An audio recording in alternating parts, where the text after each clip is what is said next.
MCT உங்களுக்கு கொடுத்தேன், மாநில அரசும் 10 ஆண்டுகள் கொடுத்த எந்த மாற்றமும் நீங்க பண்ணலையே, அதுக்கு நாங்க மத்திய அரசு கையிலேயே டெல்லியை கொடுத்துட்டு போறோம் அப்படிங்கிற நரேட்டிவ் தான் மக்கள் களத்துல பேசிக் கொண்டிருக்கிறார். தமிழக பாஜக தலைவர் தேர்வு கடந்த ஜனவரி இறுதியில் நடக்கும் சொன்னாங்க, நடக்கல.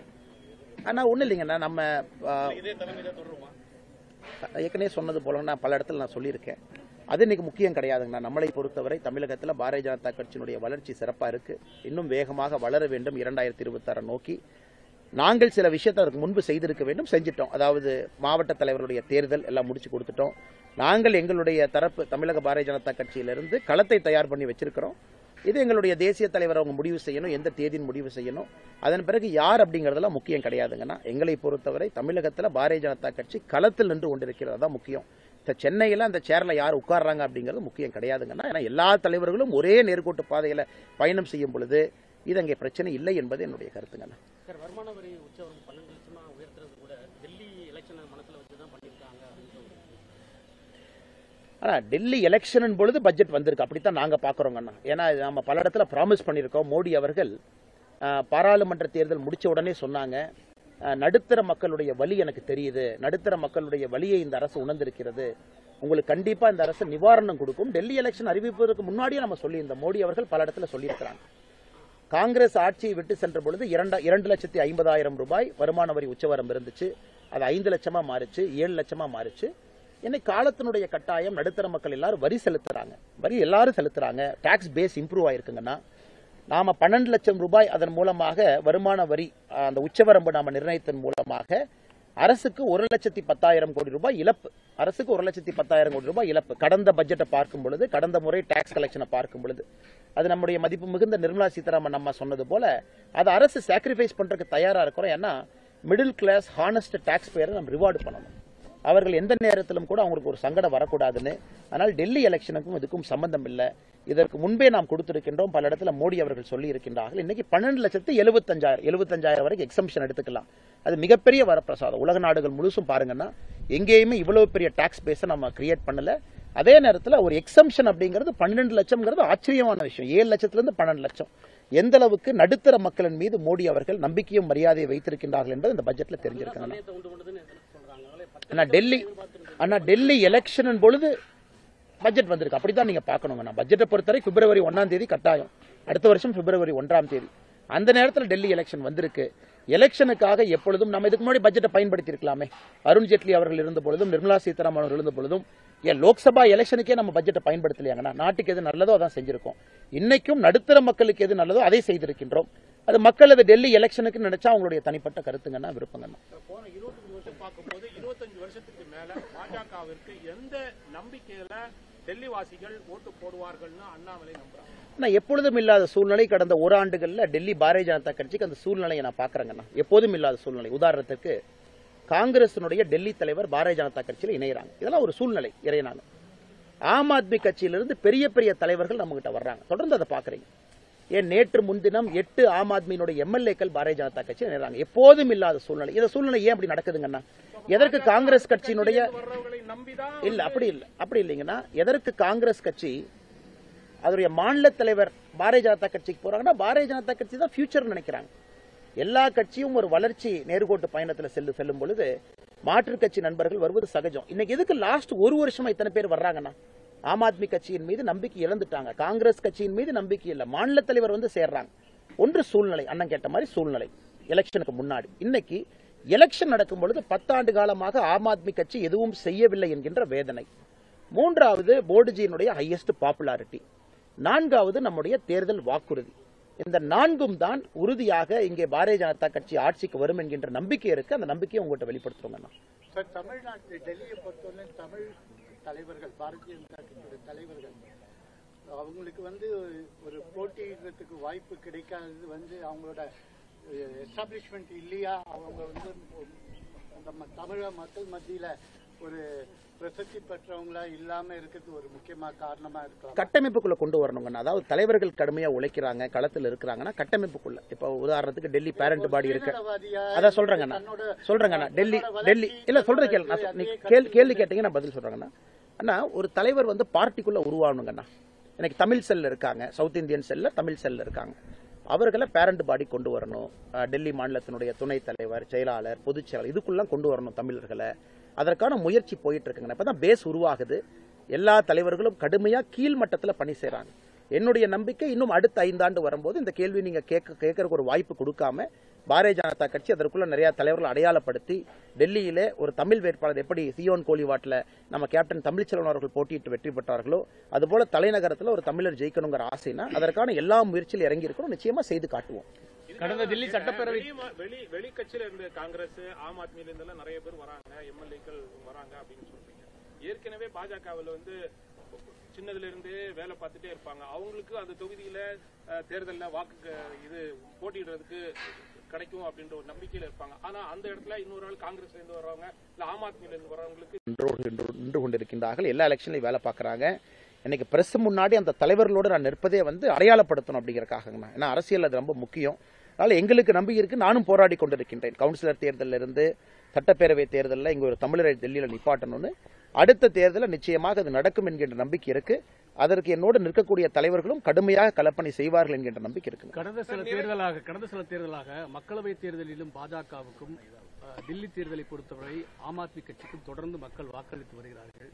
இந்த ஒரு சூழலில் இந்த தேர்தலில் எப்படி மாற்றம் வரும் என்று நீங்கள் எதிர்பார்க்கிறீர்கள்? ஆனா ஒன்று ஆம் ஆத்மி கட்சியின் மீது இருக்கக்கூடிய எதிர்ப்புங்க 10 ஆண்டு காலம் பார்த்திருக்கின்றார்கள். ஏன்னா எப்பவுமே 2014 ஆம் ஆத்மி கட்சி வந்த பொழுது கொஞ்சம் புதுசா தெரிஞ்சாங்க அவங்க. நாங்க மாற்றத்தை கொடுக்கறோம், டெல்லி எப்படி சுத்தப்படுத்துறோம்.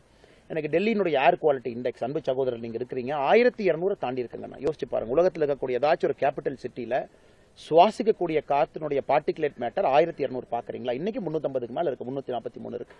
அதனால இந்த மக்கள் முடிவு செஞ்சுட்டாங்க, நமக்கு ஒரு புதுவிதமான ஒரு அரசியல் வேண்டும், இதை பாரதிய ஜனதா கட்சி செய்வாங்க. இரண்டாவது, ஆம் ஆத்மி கட்சி தொடர்ச்சியாக மத்திய அரசின் மீது வைக்கக்கூடிய குற்றச்சாட்டு, எங்களால இதை செய்ய முடியல, ஏன்னா எல்ஜி விடல, எங்களால செய்ய முடியல, மத்திய அரசு விடலை.